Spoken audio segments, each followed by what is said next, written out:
everyone, this is Evan Price, physical therapist at the Dialed Endurance Lab, and today we're going to talk about two things you've probably heard about before. So we're going to talk about what they are, and second, what's optimal and why it's important to be aware of them. The two things are cadence in your running and strike pattern in your running. So cadence always refers to basically how many steps you take in a minute. It can be measured two ways, either steps per minute or strides per minute. Steps per minute being each step counting as one. So typically in a minute, you may see a number like 170 if you're looking at your Garmin watch and your Garmin data after a run, or strides per minute, which would be that number exactly in half. We'll talk in steps per minute during this because that's usually how you're going to see it when your watch is giving you data.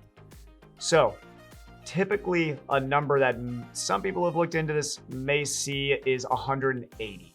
Seems to be the accepted number. Very efficient running styles at 180, but not everyone's capable of reaching this number effectively. 180 usually means that you are running in the low sixes range, high fives range per mile. So if you're a 10-30 minute miler, 12-minute miler, or even in that 8 to 9 range, it may be difficult to reach 180. Doesn't mean you can't, but it may be difficult. What's an effective range then if there's not a magic number? For steps per minute, I tell people if you're between 170 and 190, that's a pretty good range. The 160s is where we're running into an issue that I describe as overstriding. So that means imagine that if I'm taking a certain amount of steps in a minute, if those steps are too lengthened out, I'm stretching out a bit, I'm putting a little bit more strain on my musculoskeletal system, and also I'm requiring my muscles to stretch a bit further through my stride, that can be a bit straining over time. Also, if you travel the same amount of distance at the same pace, and you take 160 steps in that minute instead of 180, that means each step in the 160 was more force going through your system.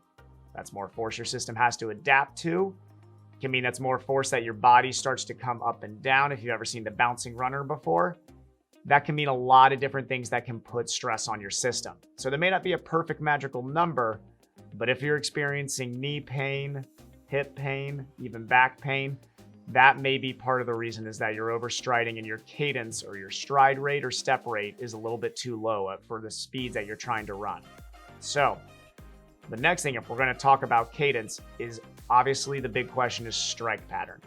You hear a lot about it. There's a lot even in the media about it from books that were written. Born to Run is one that people really like to reference. You're talking about three different primary strike, let's say groups that you can be put into. Forefoot, midfoot landing, or rear foot landing. Now, between those three, is there one that's most efficient? Possibly, but that's an argument. And like always, it can mean it depends. You look at great runners throughout history, two great examples just in our time period now is Paula Radcliffe, former holder of the marathon world record, was a notorious heel striker. She ran a very, very high cadence though, and obviously a very efficient runner. She was pretty quick. In the triathlon world, a good example would be Lionel Sanders. Lionel Sanders is a rear foot, midfoot striker, and some have described his run form as not pretty, but it's pretty effective. So when you're looking at, well, what's the most effective for me?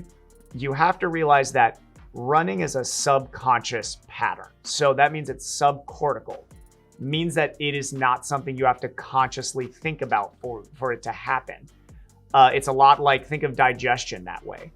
Digestion's not something you have to think about. Once you start running, you don't have to think, pick up foot, put it back down. It's a subcortical activity. So your own anatomy, your own strengths, how much you run, all feed into your strike pattern. So specifically with rear foot striking, if you're a high cadence runner and that rear foot is pretty close to underneath your center of gravity, you might not be too stretched out. If you're a powerful enough runner and able to stabilize through that motion of the foot, you can be an effective rear foot striker. But you may see people start their running career as a rear foot striker, progress to a midfoot striker after miles and miles. Your body will find its own efficient way. But this is why the strengthening to incorporate with that, plyometric training, is all important because you have to build a system that can tolerate whichever strike pattern you have.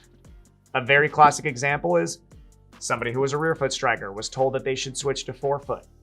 They go to forefoot, all of a sudden their Achilles is under strain and their Achilles was not ready for that. They didn't do enough strengthening, enough plyometric work, and now they have an Achilles tendinopathy, an issue that can develop from trying to switch to forefoot striking. Doesn't mean the forefoot striking bad. It can be a very good strike pattern. I'm a forefoot striker, but it's not for everyone. So if you're looking at step rate and strike pattern, understand that it can change over time and it's something you can work on, but making big changes is never the answer. Step rate's a good example. Let's say you're a 160. If you look at your Garmin data and you're like, I want to be 180, you need to take a slow approach to try and bump up 5 at a time over long periods of time, sometimes a year at a time, as you slowly build up your tolerance at that strike pattern and that strike rate, and then also that may change your strike pattern over time. The patient approach is always best. I hope this was helpful for you guys. This is pretty in-depth information, so I know that this can mean a lot to a lot of different people, but it's a conversation worth having. If you guys have any questions, don't be afraid to reach out and get in contact with me at the Dialed Endurance Lab. I'll be right down the street from you. This is Evan Price. Watch out, 'cause I know the break's coming.